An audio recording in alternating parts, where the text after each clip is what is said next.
મારા વાલા, મંદિરે ચોખા લઈને જાય સારી વાત છે, પણ મંદિરે ચોખા લઈને નહીં જવાનું, મંદિરે મન ચોખા કરીને જવાનું છે.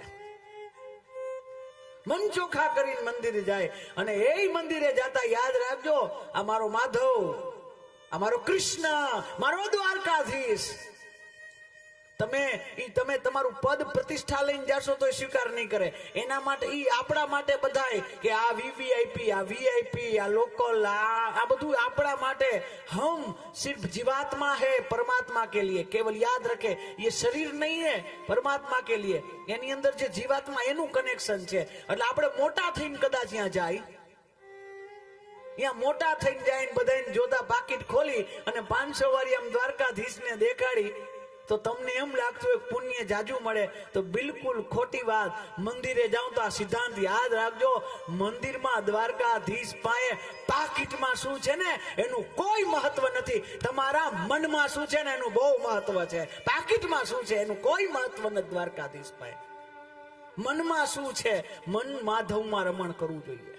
મન જોડવાની વૃદ્ધિ, મન જોડવાની વિધિ છે આ દ્વિતીય સ્કંદ. મન ચોખ્ખું કરવાનું.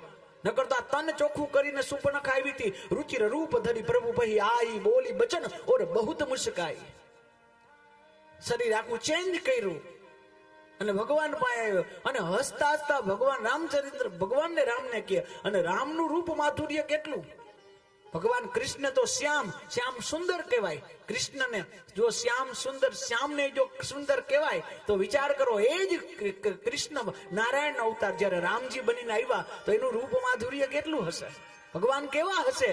અરે મિથિલાના નારીઓ તો બધી તો એ પાગલ થઈ જ હતી, પણ સંતોય રહેવાનો, સંતોથી નો રહેવાનું. એમ કીધું કે આખી જિંદગી નાક પકડીને બેઠા છે ને એનું પુણ્ય મળે તો આ રામ સાથે લગ્ન થાય, અમારે અમે સ્ત્રી બની જાય. ઋષિઓ એવું માંગ્યું છે.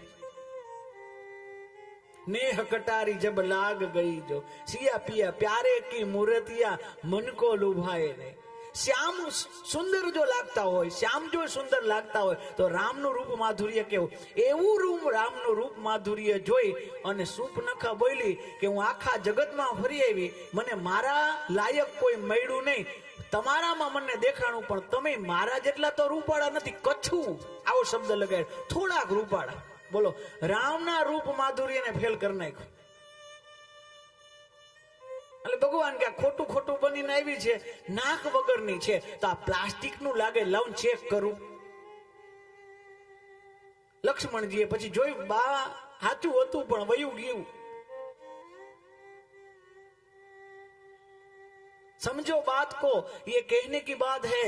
भगवाननी પાસે આપણે જઈને તો શરીર કેવું છે એનું કોઈ મહત્વ નથી, મન કેવું છે ને એનું બહુ મહત્વ છે. મન ચોખ્ખું, અને ભગવાન છે ને એ મનનો સ્વીકાર કરે. એટલે મને પાછું ચોખ્ખું. કપડા જ કદાચ મેલા હોય ને મંદિરે તો ભગવાન ચલાવી લે, મન નો ચાલે. કારણ કે રામચરિત્ર માનસની અંદર ભગવાન કે નિર્મલ મન જન सो मोहि पावा, मोहे कपट छल छिद्र न भावा.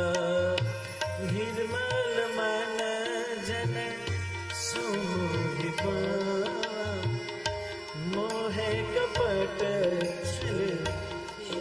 નિર્મલ મન, ભગવાન કેવું મન જોઈએ? નિર્મલ મન. અને નિર્મલ મન એટલે મોહે કપટ છલ છિદ્ર, મનનો મેલ છે.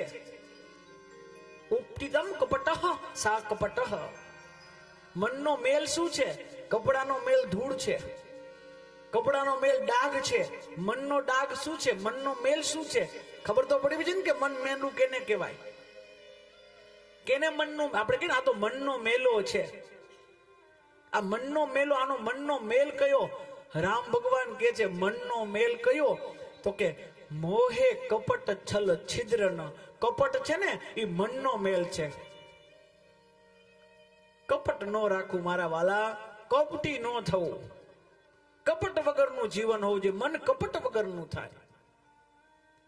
જે મુખમાં હોય, વાણીમાં હોય, વાણીમાં હોય, વર્તનમાં હોય, એ જ મનની શ્રેષ્ઠતા છે.